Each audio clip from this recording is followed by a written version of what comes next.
হজ শেষ, এরপর কি করবেন? চোখের পানি নিয়ে বিদায় জানিয়েছেন বাইতুল্লাহকে।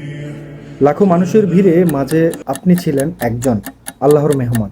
কিন্তু এখন প্রশ্ন হলো, হজের পর আমাদের করণীয় কি? আসসালামু আলাইকুম।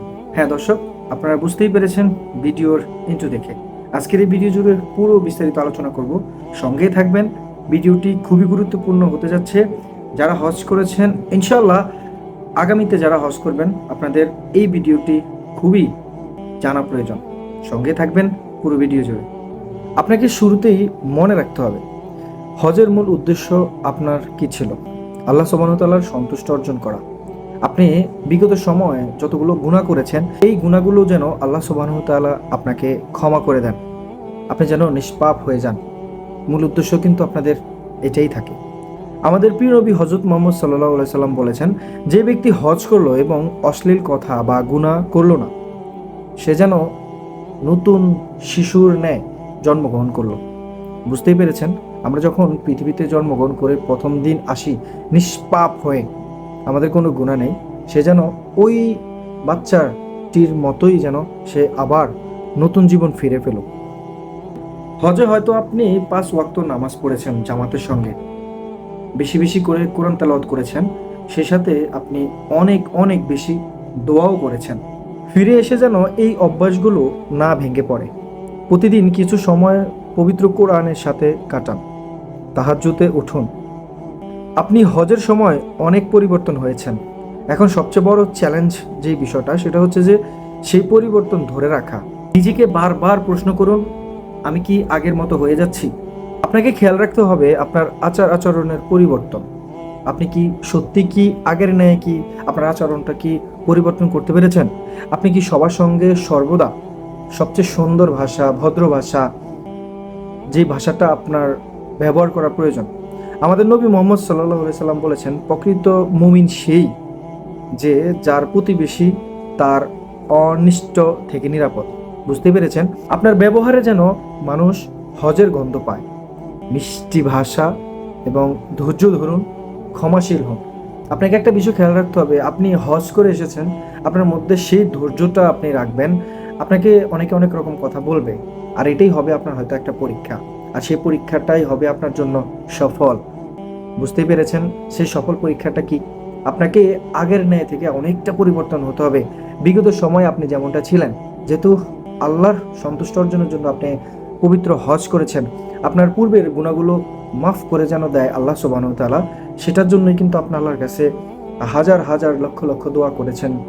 যেটা আপনার করার প্রয়োজন তার থেকেও বেশি বেশি হয়তো করেছেন, কিন্তু এখন আপনাকে সেই বিষয়টা ধরে রাখতে হবে।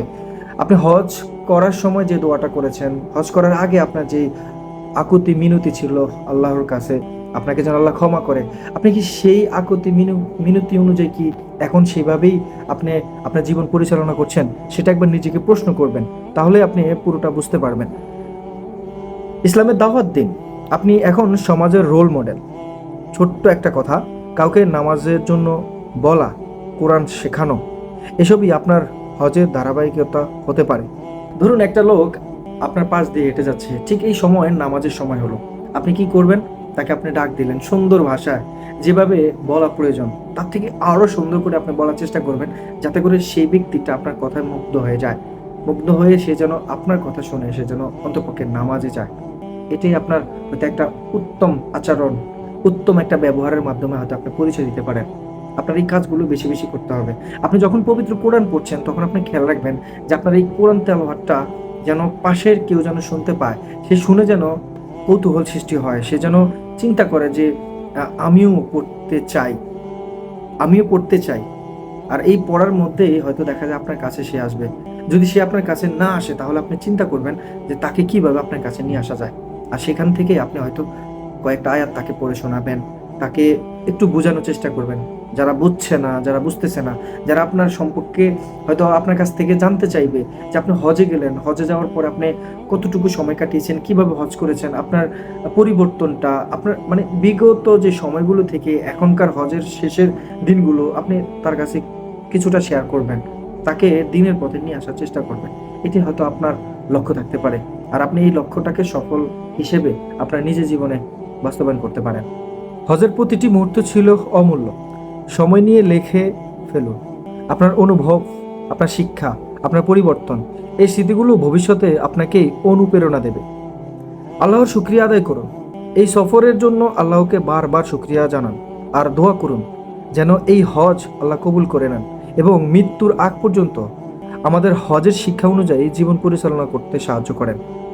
সম্মানিত দর্শক, আমার প্রিয় ভাই বোনেরা, হজ একটি সফর নয়, এটি জীবনের দিক পরিবর্তনের একটি শুরু। আসুন সকলে দোয়া করি, হে আল্লাহ, আমাদের হজ কবুল করে নাও এবং আমাদের জীবনকে হজের আলোয় আলোকিত করে দাও। আমিন। বুঝতেই পেরেছেন দর্শক, কি বুঝেছেন অবশ্যই আপনাদের মতামতটা কমেন্ট বক্সে কমেন্ট করে জানাবেন এবং সেই সাথে ভিডিওটা শেয়ার করতে একদম ভুলবেন না। ভালো থাকবেন, সুস্থ থাকবেন। ইনশাআল্লাহ দেখা হচ্ছে নতুন কোনো ভিডিওতে।